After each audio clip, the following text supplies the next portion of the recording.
네, 최근 시장의 하방 압력이라고 한다는 것은 금리 상승 또한 환율의 약세인 것 같습니다. 오늘 미주은행 변정구 전무와 이 부분 나눠보겠습니다. 전무님 안녕하십니까? 어서 안녕하세요. 오세요. 일단 외환시장의 변동성이 심상치가 않습니다. 도대체 미국은 언제까지 얼마나 빠르게 금리를 올릴까? 이것은 올해 점도표 기준으로 보면 175bp 정도 더 상회한다는 건데 도대체 한국과 미국의 금리 상단은 어디까지 올릴 수 있을까요? 많이 올랐죠. 점도표상에서도 이번에 많이 올랐는데 지금 그 환율뿐만이 아니라 금리, 채권 그리고 이제 주식시장 전부 다 이제 변동성이 굉장히 최대치로 이제 끌어올려진 것 같아요. 이제 다 이렇게 된 이유가 5월 미국의 CPI 소비자 물가 상승률 때문에 이렇게 나타난 것 같습니다. 그 전과 후가 많이 달라졌어요. 시장에서 자산 시장에서 굉장히 그 추세가 완전히 뒤바뀌었는데요.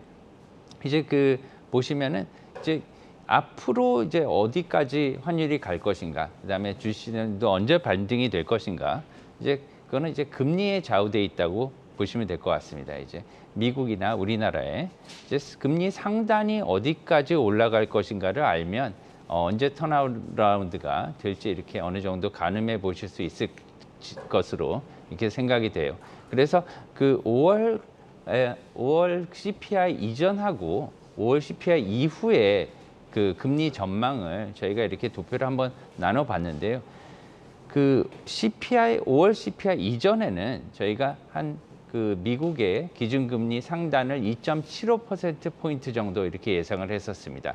우리나라 BOK 한국은행의 기준금리도 이제 11월 달에 이제 기준금리 MPC 금통위가 마지막인데요. 한 2.75%로 이렇게 예상을 했었어요. 그래서 금리 역전은 내년 정도 이렇게 예상을 했었습니다.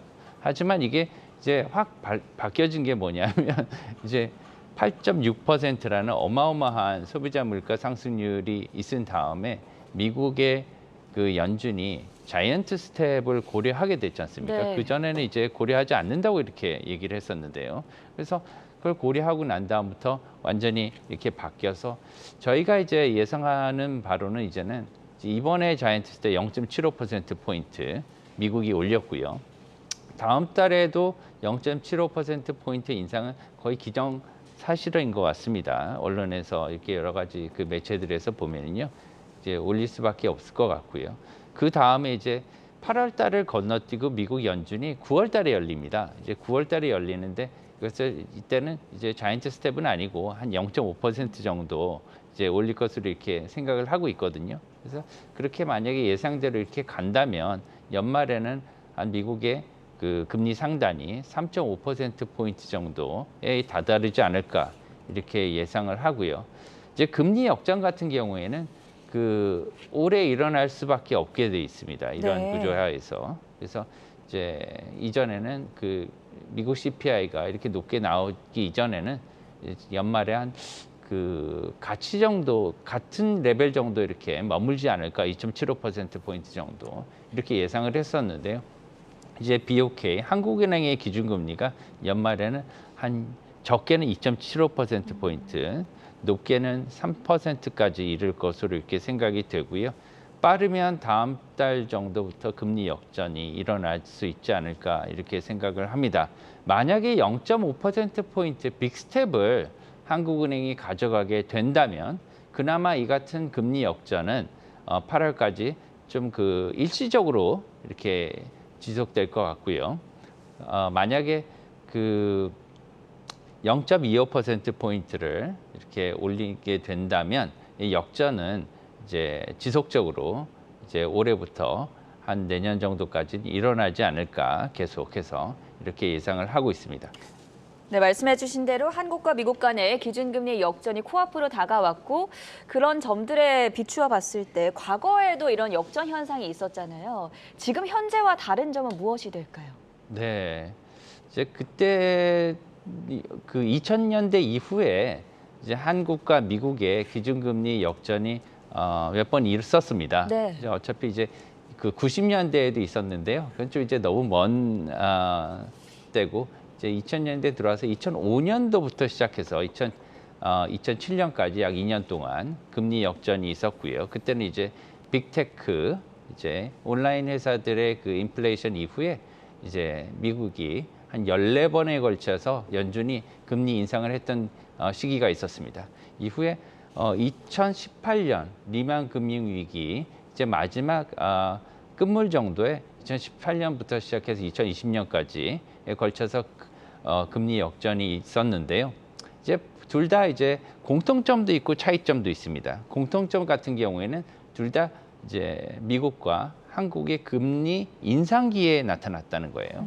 예, 두 번째 공통점은 미국이 우리나라보다 굉장히 금리를 가파르게 더 빨리 올려서 일어났다는 겁니다. 통상 이제 우리나라 사람들이 생각을 하면 미국은 좀 더 이제 그 금융 안정화에 연준이 이렇게 중점적으로 생각을 하고 있기 때문에 우리나라보다는 미국이 좀 안정적으로 이렇게 올릴 것으로 생각하는데 역대적으로 보면은 우리나라보다는 미국이 훨씬 이렇게 빠르게 올렸고요, 빠르게 내린 적이 많았습니다. 그래서 이번과 비교를 해보면 특히나 2018년도의 경우가 가깝기 때문에 비교를 해본다면 차이점이 좀 있습니다. 그래서 그 똑같이 이렇게 같은 잣대로 보지 못하는 그런 면들이 있어요. 처음이 뭐냐면 미국 금리 상단, 이게 금리가 2018년도보다는 현재가 이제 많이 높아질 거다 이런 생각입니다. 그래서 미국의 그 기준금리가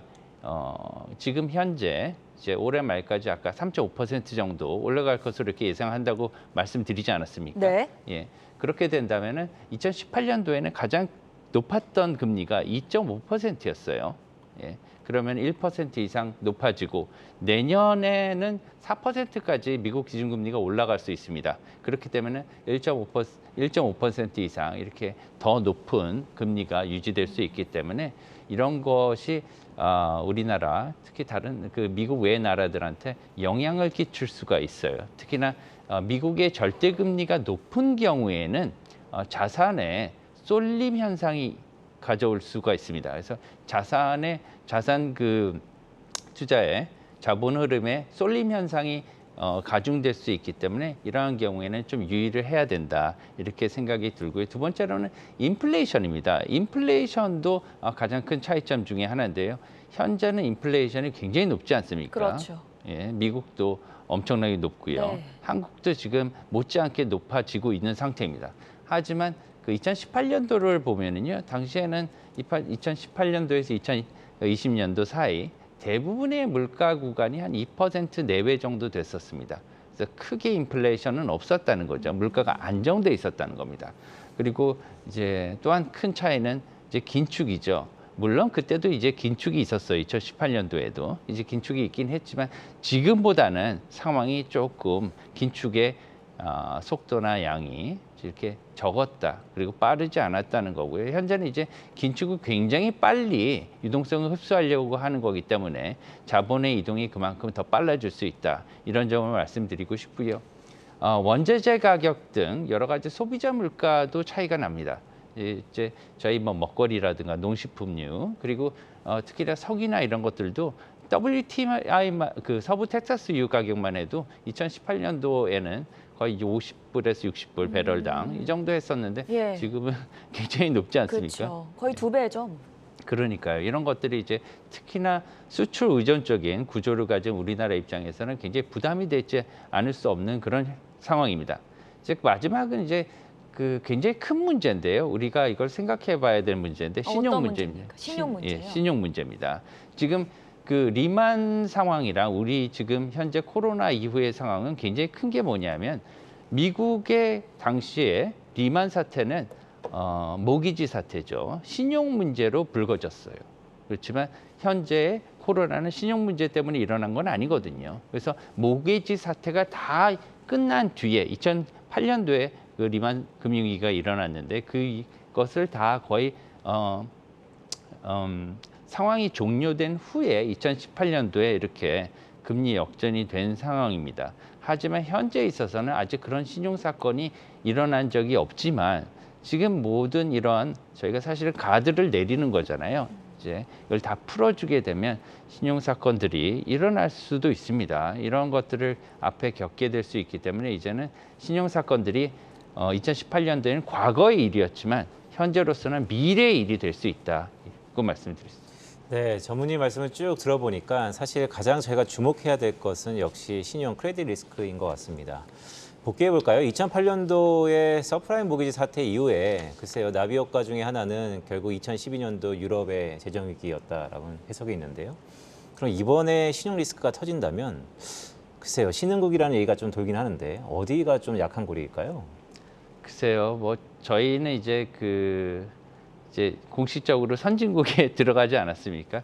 예, 그렇긴 해도 이제 어떠한 국가든 이러한 신용 문제에서 자유로울 수는 없을 것 같아요. 심지어 미국도 굉장히 많은 아마 그 주의를 기울일 것 같습니다. 그래서 신용 문제가 이렇게 나타나게 되는데 앞으로 이제 주의할 점은 뭐냐면 이걸 저희가 이제 막아야 되는 거죠. 근데 이제 그런 점에서 본다면은 그 헝다 사태가 있었던 중국과 네. 그다음에 그 현재도 아직 그 부채 문제에서 완전히 자유롭지 않은 이제 유럽 이렇게 두 군데를 주의해서 보고 싶습니다.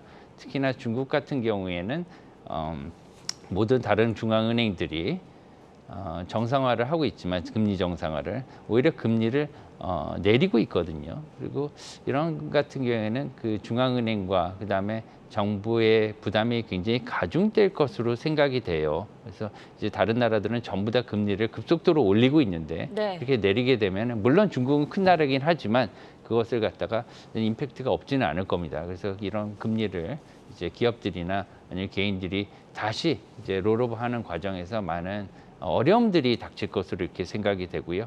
유럽 같은 경우에도 현재 프랑스의 그 부채도 조금씩 늘어나고 있는 상황이거든요. 그래서 이런 것들을 갖다 유로존에서 어느 정도 금리를 올릴 수가 있을까? 인플레이션은 지금 심각한 상황인데 이것을 그럼에도 불구하고 얼마나 이제 통화 정책을 정상화할 수 있는지가 관건인 것 같습니다. 네, 전무님 저희가 마지막 질문을 좀 드려야 될 것 같습니다. 지금 쭉 얘기를 해보니까 좀 중요한 얘기를 많이 하셨어요. 그런데 결국 이러한 징조라 그럴까요? 전조는 결국 외환시장에서 나타나는 것 같습니다. 그런 의미에서 보면 최근에 우리 달러원 환율의 1,300원의 터치 가능성은 좀 달갑지가 않아 보이는데요. 달러원 얘기 좀 해볼까요? 도대체 어디까지 저희가 상방을 열어둬야 될까요? 글쎄요, 이 달러원 환율은 사실은 여러 가지 그 수급이라든가 정책적인 면이나 아니면은 글로벌적인 그 상황에 따라서 나타나는 거기 때문에 뭐 1,300원에서 얼마나 더 올라가는지 1,300원을 갈 것인가 이런 것들은 사실 예측하기는 좀 힘듭니다. 하지만 지금 달러 강세는 유지되고 있고요. 지금 달러 인덱스가 104 정도, 104, 네. 104 약간 위에서 지금 형성이 되고 있는데 이제 거래되는 그 달러 인덱스가 상당히 높은 편이긴 하지만 어느 정도 지금 그 안정기에는 접어드는 것 같아요. 예, 그래서 아까 말씀드렸듯이 미국 금리의 상단이 확인이 된다면 그것들이 이제 한 9월달 정도 될 것 같습니다. 9월달 정도 이제 미국 금리에 앞으로 올릴 수 있는 상단이 확인이 된다면 그때 이제 글로벌 채권 투자자들은 다시 이제 자산시장, 투자시장에 이제 복귀를 할 수 있지 않을까 이렇게 생각이 되고요. 그렇게 된다면 주식이나 여타 시장도 다시 들어올 수 있고 그 다음에 환율 같은 경우에 좀 더 이제 안정화. 다시 말씀드리면은 이제 달러원 환율 같은 경우에는 하락 전환하지 않을까 예. 이렇게 보고 있습니다. 네, 한미 간 기준금리 역전이 이제 올해 안으로 가능성이 높아지고 있는데 이에 따른 영향과 그리고 하반기 환율 시장 전망에 대해서 자세하게 짚어봤고요. 지금까지 미주은행의 변정규 전무와 함께했습니다. 대단히 고맙습니다. 감사합니다.